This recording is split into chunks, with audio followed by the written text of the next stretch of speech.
Olá, eu sou Rita Costa, sou Master Coach, psicopedagoga e mestre em educação.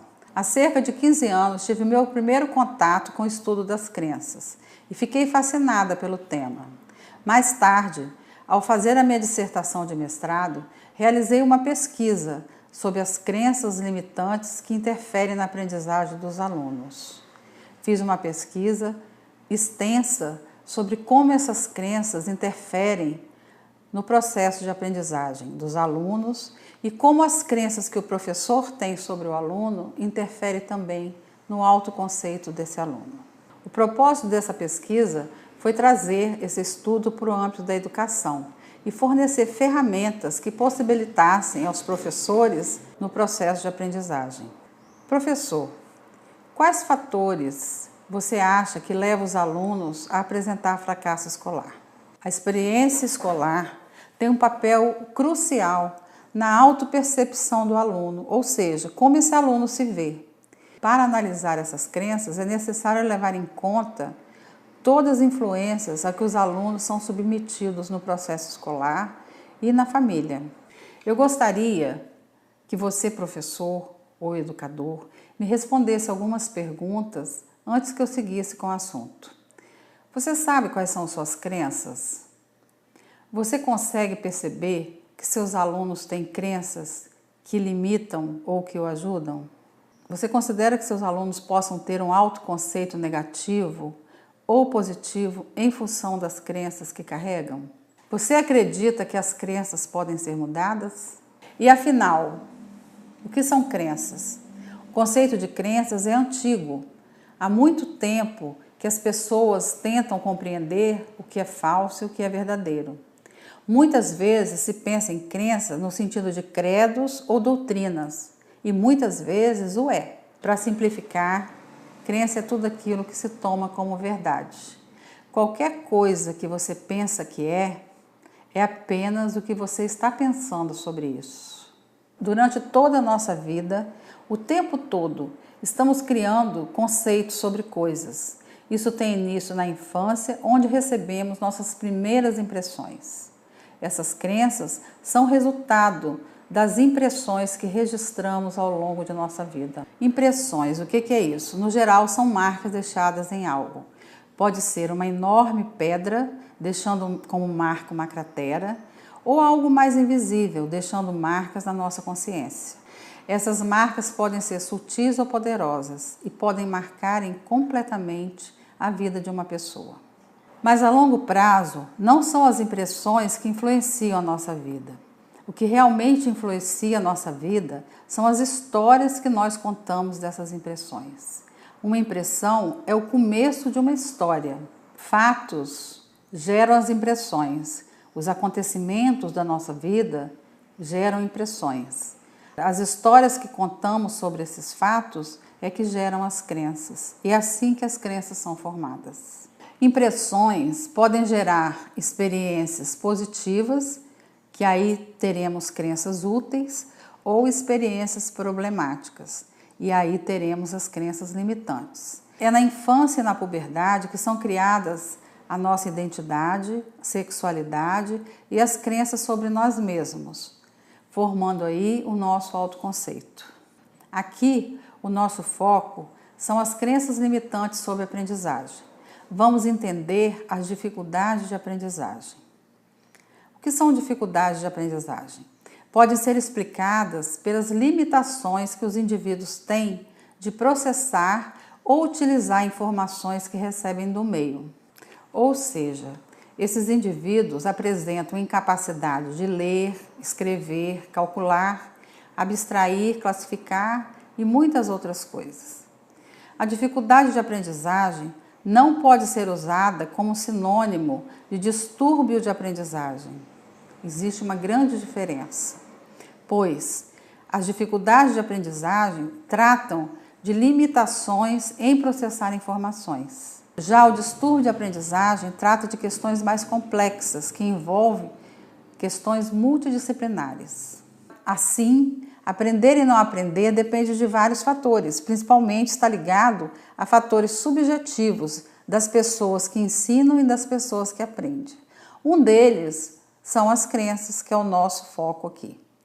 Os fatores objetivos que influenciam na aprendizagem são o contexto familiar, contexto de relações, contexto emocional, educacional, e é onde são formadas as crenças. Então, o que são as dificuldades de aprendizagem? É um conjunto de transtornos que aparecem através da escrita, da leitura, da soletração e do cálculo. E isso acontece em indivíduos com inteligência normal e superior.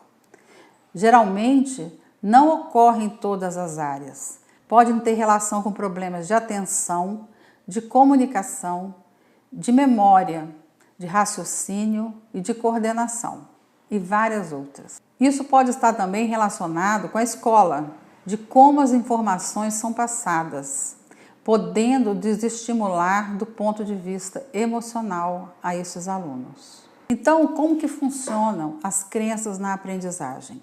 Professores e alunos agem segundo suas crenças. Algumas auxiliam e outras atrapalham o processo cognitivo dos alunos. Muitos pesquisadores já estudaram as crenças limitantes, principalmente na área psicopedagógica, mas a maioria das escolas ainda não se deu conta do quanto esse tema é importante e pode interferir no processo de aprendizagem. A maioria dos gestores e professores não tem conhecimento sobre essa questão. A maioria dos professores e gestores não tem conhecimento sobre essa questão, já que não tiveram esse estudo em sua formação inicial e nem na formação continuada.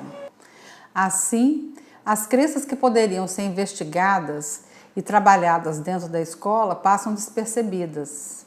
Como a escola e você, professor, veem seus alunos?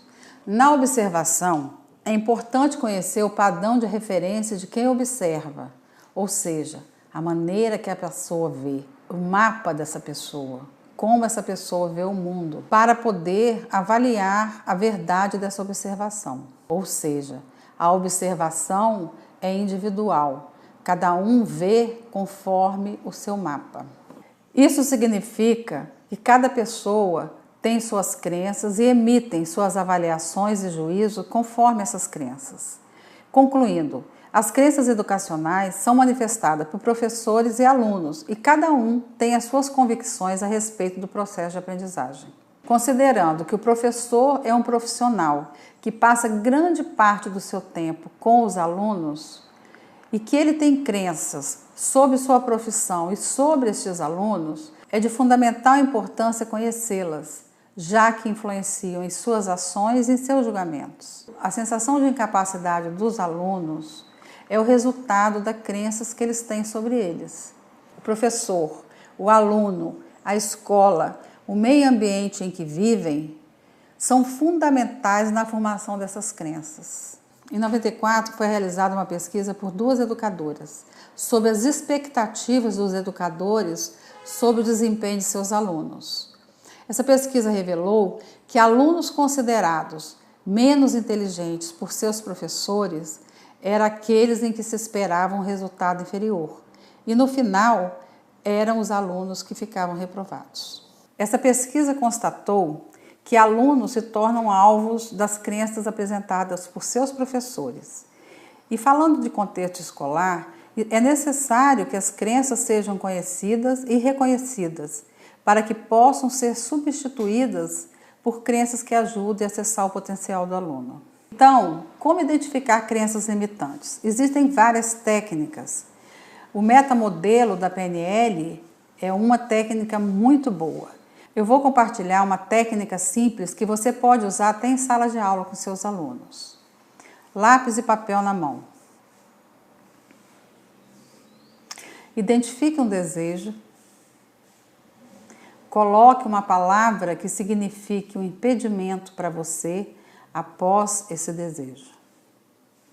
Faça suas perguntas e ouça suas respostas. Exemplo: eu gostaria de... Inclua aí os seus desejos e os seus objetivos. Em seguida, coloque mas e aí complete com o que vier na sua cabeça. Outro exemplo: eu gostaria de... Coloque aí seus desejos, seus objetivos, mas não vai dar certo porque você completa com o que vier à sua cabeça. Seguido de todo mas, existe uma crença limitante. Você, professor, poderá usar essa técnica em sala de aula. É muito simples. Tudo que ele colocar depois da palavra mas poderá ser a sua impossibilidade. À medida que se começa a identificar as crenças limitantes, é como se abrisse uma porta de acesso ao nosso inconsciente e começam a surgir as crenças construídas e vivenciadas desde a nossa infância. Crenças sobre aprendizagem têm várias implicações para o processo de aprendizagem e para a formação dos professores. Uma delas é a tomada de consciência de suas crenças. Crenças sobre o papel do professor, da escola, dos alunos a respeito da escola e do que significa para esses alunos estudar. E para encerrar, vale citar Barcelos. Ela acredita que o estudo das crenças precisam ir além das simples descrições de crença. Não basta se descrever a crença. É necessário entender como as crenças interagem com as ações dos alunos e como elas interferem nas experiências de aprendizagem dentro e fora da escola. Diante de tudo que foi falado aqui, cujo principal objetivo é a busca de soluções que contribuam para o processo de melhoria do ensino e aprendizagem, eu deixo como proposta que as escolas busquem mais conhecimento dentro desta área, dentro deste tema, que são as crenças limitantes. Percebendo essa realidade, eu criei uma oficina pedagógica, que funcionará no formato de formação continuada e terá o objetivo de conscientizar os professores e educadores sobre as crenças limitadoras e dando a oportunidade de substituí-las por crenças possibilitadoras. Se você quiser aplicar esta oficina em sua escola, ou ainda, se você quiser conhecer suas crenças limitantes, basta acessar meu e-mail ritacosta.coach@hotmail.com. Bem, eu espero que vocês tenham aproveitado o máximo do que foi falado aqui e eu deixo para vocês um grande abraço e até a próxima.